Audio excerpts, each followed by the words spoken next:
3 ఏళ్ల నుంచి ఎప్పుడు చేద్దామా అనేది అడుగుతానే ఉన్నారు. ఎలక్షన్ బాబు గారు అయితే అందరు రావాలి, అందరి సమక్షంలో ఇది జరగాలి, అందరూ ఉంటే బాగుంటుంది అని చెప్పి మన ఎలక్షన్ అడుగుతూ ఉంటే దానికి ఈరోజు మోక్షం కుదిరింది.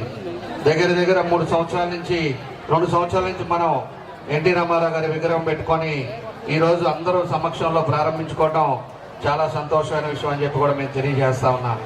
ఈరోజు ఒకసారి మనం గమనించుకుంటే ఎన్టీ రామారావు గారు ఆ రోజు పార్టీ పెట్టిన తర్వాత నుంచి ఏదైతే పథకాలు ₹2 కిలో బియ్యం అవ్వచ్చు, అదేవిధంగా పట్టాలు అవ్వచ్చు, అదేవిధంగా మహిళలకి సమానం కావచ్చు, ఎన్నో కార్యక్రమాలు ఆ రోజు ఆయన పెట్టిన స్ఫూర్తితోటే ఈ రోజుకి కూడా తెలుగుదేశం పార్టీలో కొనసాగుతున్నాయి. అంటే ఆయన ఆ రోజుల్లో ఏ స్ఫూర్తితోటి చూసి ఈరోజు పెట్టిన పథకాలు ఈరోజు ఎంతో మందికి ఉపయోగపడే కార్యక్రమాలు కూడా జరుగుతున్నాయి అని చెప్పి కూడా మేము తెలియజేస్తున్నాం. ఈరోజు ఒకసారి మనం ఆలోచించుకున్నప్పుడు ఈరోజు మన ప్రభుత్వం వచ్చిన తర్వాత నుంచి ప్రజలు అందరూ కూడా సంతోషంగా ఉన్నారు. ఈరోజు తల్లికి వందనం కానీ, పెన్షన్స్ కానీ, అదేవిధంగా రేపు ఆగస్టు 15 మహిళలకి ఫ్రీ బస్సు కానీ, ఇవన్నీ కూడా కార్యక్రమాలు కూడా ఈ తెలుగుదేశం పార్టీ ఎన్ని ఇబ్బందులు ఉన్నా కూడా మన సమర్థవంతమైన నాయకుడు పరిపాలన కాబట్టి ఈరోజు ఈ కార్యక్రమాలన్నీ కూడా జరుగుతున్నాయని చెప్పి కూడా మీకు తెలియజేస్తున్నాం. మీ అందరూ కానీ సీరియస్గా కానీ ఆ రోజు కానీ మనం పనిచేసుకోగలిగితే ఒక ఎమ్మెల్యేగా ఇక్కడ ఎర్రగుంటపాలెంలో కానీ మన ఎలక్షన్ గెలుచుంటే ఈరోజు అనేక కార్యక్రమాలు కూడా ఇంకా చేసుకునే అవకాశాలు ఉంటాయి.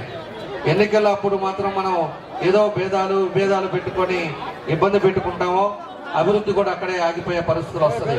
అభివృద్ధి కావాలి అన్నప్పుడు మనం ఎన్నికలప్పుడు సర్పంచ్ అయినా, ఎంపీటీసీలైనా, అదేవిధంగా ఏ ఉన్నా కూడా జెడ్పీటీసీ అయినా, ఏ ఎలక్షన్ ఉన్నా కూడా ఎలక్షన్ లాగా మన వాళ్ళని మనం గెలిపించుకోగలిగితేనే అక్కడ అభివృద్ధి కార్యక్రమాలు కూడా జరుగుతాయని చెప్పి కూడా మీకు తెలియజేస్తా ఉన్నా. ఈసారైనా ఏదైతే మనం పోగొట్టుకున్నామో 4 టర్ములు పోగొట్టుకున్నాం, ఈసారైనా కూడా మీరు చూడండి, రేపు వచ్చే లోకల్ బాడీలో అయినా కూడా అందరినీ కూడా గెలిపించుకోండి. ఖచ్చితంగా మేమందరం ఉన్నాం.